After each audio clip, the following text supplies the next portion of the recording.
प्रिय बच्चों, एमए उत्तरार्ध नवम प्रश्न पत्र मेरे राम का मुकुट भीग रहा है निबंध का आखिरी हिस्सा पढ़ेंगे और ये फिर निबंध संग्रह हमारा पूरा हो जाएगा। मिश्र जी के निबंध की शैली, ललित निबंध की विशेषताएं जैसे महत्वपूर्ण प्रश्नों को बताते हुए हमने सारे निबंध पढ़े और व्याख्या योग्य स्थलों की हमने व्याख्या की। कुछ सामान्य प्रश्न, निबंधों के सारांश या धर्म और विशेष उद्भावनाओं की हमने प्रश्नावली तैयार की है। इसके आगे अब हम देख रहे थे कि मिश्र जी ये कहते हैं कि राम भले ही भीगे लेकिन राम का जो ईश्वरीय बोध है, राम का जो अभिषेकीय स्वरूप है वह नहीं भीगना चाहिए।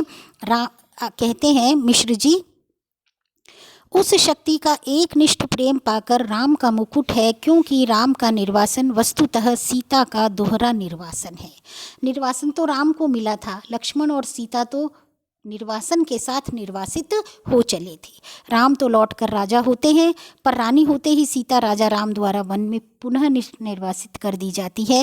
राम के साथ लक्ष्मण है, सीता है। सीता वन्य पशुओं से घिरी हुई विजन में सोचती है, प्रसव की पीड़ा हो रही है, कौन इस बेला में सहारा देगा, कौन प्रसव के समय प्रकाश दिखलाएगा, मुझे कौन संभालेगा, कौन जन्म के गीत गाएगा। कोई गीत नहीं गाता। सीता जंगल की सूखी लकड़ी बीनती है, जलाकर अंजोर करती है और जुड़वा बच्चों का मुंह निहारती है। दूध की तरह अपमान की ज्वाला में चित्त कूद पड़ने के लिए उफनता है और बच्चों की प्यारी और मासूम सूरत देखते ही उस पर पानी के छींटे पड़ जाते हैं। कल्पना देखिए, दूध का सा उफान है, उसको क्रोध आता है, मन में निराशा आती है और वह सारी पीड़ाओं और सारे संकटों की कल्पनाओं से सिहर उठती है, लेकिन बच्चों का मुंह देख करके वह बिल्कुल ठंडी हो जाती, शीतल हो जाती है और वह उफान दब जाता है। पर इस निर्वासन में भी सीता का सौभाग्य अखंडित है। वह राम के मुकुट को तब भी प्रमाणित करता है। मुकुटधारी राम को निर्वासन से भी बड़ी व्यथा देता है और एक बार और अयोध्या जंगल बन जाती है। सीता के बिना पूरी अयोध्या जंगल है। राम सिंहासन पर बैठे हैं, राम के माथे पर मुकुट है, लेकिन जब सीता वन में है तब सीता का सौभाग्य तो अखंड है, लेकिन राम और अयोध्या फिर से वनवासी हो जाती है, क्योंकि आनंद और उत्सव तो वहाँ जंगल में है जहाँ सीता ने लव और कुश को जन्म दिया। वहाँ पर आनंद है, वहाँ पर उत्सव है, वहाँ पर मुकुट है, वहाँ पर सत्ता है। मुकुटधारी राम को निर्वासन से भी बड़ी व्यथा देता है। स्नेह की रसधार रेत बन जाती है, सब कुछ उलट पलट जाता है। भवभूति के शब्दों में पहचान की बस एक निशानी बच रहती है। दूर ऊंचे खड़े तटस्थ पहाड़, राज मुकुट में जड़े हीरों की चमक के सैकड़ों शिखर एकदम कठोर, तीखे और निर्मम। राम का मुकुट इतना भारी उठता है कि राम उस बोझ से कराह उठते हैं। आत्मग्लानि और इतनी पीड़ा मन में उनको होती है कि वह मुकुट उनके लिए कांटों का ताज बन जाता है। वो इतना भारी हो जाता है कि वह उसे सह नहीं पाते और इस वेदना के चीत्कार में सीता के माथे का सिंदूर और भी अधिक दमक उठता है। सीता अग्नि परीक्षा देकर, ये कष्ट पाकर, पुत्रों को जन्म देकर जंगल में अयोध्या सा उत्सव और राम के मुकुट सी सत्ता का अनुभव करती है, क्योंकि वह भरी हुई है और राम बिल्कुल बिखर जाते हैं। सिंहासन पर बैठे हुए, मुकुट पहने हुए हैं, अयोध्या में हैं, लेकिन फिर भी राजमहल उनका किसी जंगल जैसा हो जाता है। पूरी अयोध्या उजाड़ वन की तरह नजर आती है। सीता का वर्चस्व और प्रखर हो उठता है। यहाँ पर मिश्र जी ने उस परित्यक्ता सीता के मन के, प्रेम के, स्नेह के, त्याग के और बलिदान को, नारित्व की वो गरिमा दी है। भारतीय संस्कृति के उस शीर्ष स्थल पर उसे विराजमान किया है जहाँ पर कि नारी अपने गौरव के कारण जानी पहचानी जाती है। कुर्सी पर पड़े पड़े यह सब सोचते सोचते 4 बजने को आए। इतने में दरवाजे पर हल्की सी दस्तक पड़ी और फिर कहानी देखिए, निबंध में एक कहानी है, एक किस्सापन है। वे अपने यहाँ आए हुए मेहमान, नए बच्चों की कहीं चले जाने पर और न लौटने पर चिंतित थे और उनको फ्लैशबैक एक युग की याद आ जाती और वे चिंता करते हैं। इतने में 4 बज जाते हैं उनका प्रतीक्षा करते करते और वापस लेखक उस धरातल पर आ जाता है। कहता है, चिरंजीव निचली मंजिल से ऊपर नहीं चढ़े।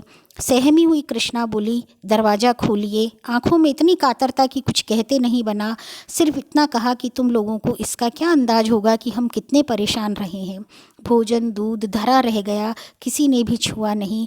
मुंह ढाँप कर सोने का बहाना शुरू हुआ। मैं भी स्वस्ति की सांस लेकर बिस्तर पर पड़ा, पर अर्धचेतन अवस्था में फिर जहाँ खोया हुआ था वहीं लौट गया। अपने लड़के घर लौट आए बारिश से नहीं संगीत से भीगकर। मेरी दादी नानी के गीतों के राम लखन और सीता अभी भी वन वन भीग रहे हैं। तेज बारिश में पेड़ की छाया और दुखद हो जाती है। पेड़ की हर पत्ती से टप टप बूंदें पड़ने लगती है।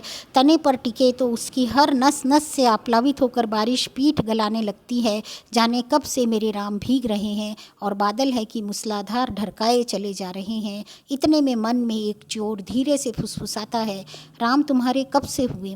तुम जिसकी बुनाहट पहचान में नहीं आती, जिसके व्यक्तित्व के ताने बाने तार तार होकर अलग हो गए हैं। तुम्हारे कहे जाने वाले कोई भी हो भी सकते हैं कि वह तुम कह रहे हो मेरे राम। और चोर की बात सच लगती है। मन कितना बटा हुआ है। मनचाही और अनचाही दोनों तरह की हजार चीज़ों में दूसरे कुछ पतियाए भी, पर अपने ही भीतर प्रतीति नहीं होती कि मैं किसी का हूँ या कोई मेरा है। पर दूसरी ओर यह भी सोचता हूँ कि क्या बार बार विचित्र से अनमनेपन में अकारण चिंता किसी के लिए होती है? वह चिंता क्या पराये के लिए होती है? वह क्या कुछ भी अपना नहीं है? फिर भी इस अनमनेपन में ही क्या राम अपनाने के लिए हाथ नहीं बढ़ाते आए हैं? क्या न कुछ होना और न कुछ बनाना ही अपनाने की उनकी बड़ी हुई शर्त नहीं है? ये सारे शाश्वत प्रश्न हैं जिनको लेखक एक धरातल पर ले जा कर के उठाता है। ये यक्ष प्रश्न है और ये बड़े शाश्वत प्रश्न है। तार टूट जाता है, मेरी राम का मुकुट भीग रहा है। ये भीतर से कहाँ पाऊँ अपनी उदासी से ऐसा चिपकाव, अपने सकरे से दर्द से ऐसा रिश्ता। राम को अपना कहने के लिए केवल उनके लिए भरा हुआ हृदय कहाँ पाऊँ? मैं शब्दों के घने जंगलों में हिरा गया हूँ। जानता हूँ इन्हीं जंगलों के आसपास किसी टेकड़ी पर राम की पर्णकुटी है, पर इन उलझाने वाले शब्दों के अलावा मेरे पास कोई राह नहीं। शायद सामने उपस्थित अपने ही मनोराज्य के युवराज, अपने बचे खुचे स्नेह के पात्र, अपने भविष्यत के संकट की चिंता में राम के निर्वासन का जो ध्यान आ जाता है, उनसे भी अधिक एक बिजली से जगमगाते शहर में एक पढ़ी लिखी चंद दिनों की मेहमान लड़की के एक रात कुछ देर से लौटने पर अकारण चिंता हो जाती है। उसमें सीता का ख्याल आ जाता है। वह राम के मुकुट या सीता के सिंदूर के भीगने की आशंका से जोड़े न जोड़े आज की दरिद्र अर्थहीन उदासी को कुछ ऐसा अर्थ नहीं दे देता जिससे ज़िंदगी ऊब से कुछ उबर सके। आज हम जिस ऐश्वर्य, जिस वैभव, जिस समृद्धि की ओर दौड़ रहे हैं, वह भौतिक विलासिता है। वह हमारी ज़िंदगी को ऊब से परे नहीं कर सकती है। हम उस दौड़ में उस विलासिता को पाने के लिए कितने अकेले हो गए हैं, कितने अजनबी हो गए हैं, कितने संवेदना शून्य हो गए हैं। लेखक की साहित्यिक चिंता इस बात पर है और वे यही बात हमसे साझा करना चाहते हैं। और इतने में पूरब से हल्की उजास आती है और शहर के इस शोर शराबे में, बियाबान में चक्की के स्वर के साथ चढ़ती उतरती जंतसार गीति हल्की सी सिहरन पैदा हो जाती है। लोकगीत, लोकमानस की छवि और लोक का भाव महत्वपूर्ण है।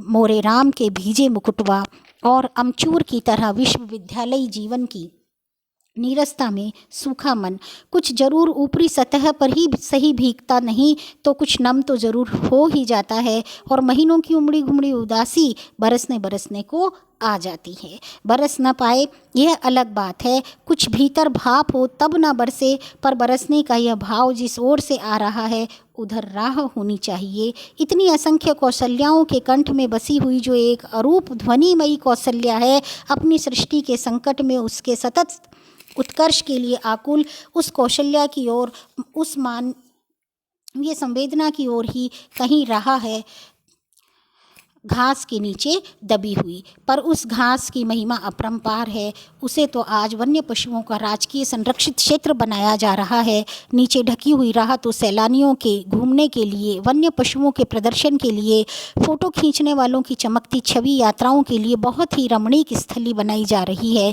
उस राह पर तुलसी और उनके मानस के नाम पर बड़े बड़े तमाशे होंगे, फुलझड़ियाँ दगेंगी, सैर सपाटे होंगे, पर वह राह ढकी ही रह जाएगी। केवल चक्की का स्वर, श्रम का स्वर, ढलती रात में, भीगती रात में अनसोए वात्सल्य का स्वर राह तलाशता रहेगा। अनसोए वात्सल्य का स्वर, एक ऐसा वात्सल्य जिसके आगे अनसोया विशेषण लगा दिया है, एक बहुत बड़ी व्याख्या की दरकार रखता है। और लेखक कहते हैं किस ओर राम मुड़े होंगे बारिश से बचने के लिए, किस ओर बता दो सखी। लेखक की चिंता सनातन चिंता है, मनुष्य के खो जाने की चिंता है, उसकी संवेदनाओं के सुप्त हो जाने की चिंता है। तो कौशल्या की, मिश्र जी की कौशल्या कैसी है और उनकी क्या चिंताएं हैं, ये एक लघु प्रश्न बनता है। 50 शब्दों में इसे आप स्पष्ट कीजिए कि मिश्र जी ने कौशल्या के मन में कैसे सवाल उठाए हैं और किन चिंताओं की बात की है। आज हमारा ये संग्रह पूरा हो गया है। मैंने आपको इस संग्रह के संदर्भ में पढ़ाते समय सारे निबंधों की विशेषताओं के साथ मिश्र जी की निबंध शैली, ललित निबंध का महत्व, ललित निबंधों के प्रकार इत्यादि पर भी चर्चा की है। आप अपने नोट्स के आधार पर, वीडियोज़ के आधार पर सारे नोट्स तैयार कर लीजिए, एक बार उनका पुनर्वलोकन कर लीजिए, उनको पढ़ लीजिए। कहीं कोई संदेह या शंका हो तो आप अपने व्हाट्सएप ग्रुप के माध्यम से मुझसे फिर से पूछ सकते हैं और परीक्षा की दृष्टि से भी आपकी तैयारी हो जाएगी।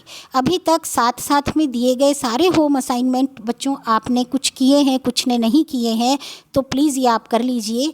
लिखने का अभ्यास तो होता ही है, आपको याद भी हो जाएगा, परीक्षा की तैयारी हो जाएगी। और जब आप परीक्षा में किसी भी प्रश्न का उत्तर लिखने लगेंगे तो आपके हाथ से लिखा हुआ जब होता है ना, तो वो आपको बहुत एक सहायक सामग्री के रूप में काम आता है। इसलिए मेरे राम का मुकुट भीग रहा है निबंध संग्रह के सारे निबंधों के जो प्रश्न मैंने आपको दिए हैं उनको तैयार कीजिए, अपनी कॉपी में नोट्स बना लीजिए और वीडियो को एक बार फिर से रिवाइज करके देख लीजिए। कहीं कोई व्याख्या या कहीं कोई संदेह हो तो आप फिर से पूछ सकते हैं।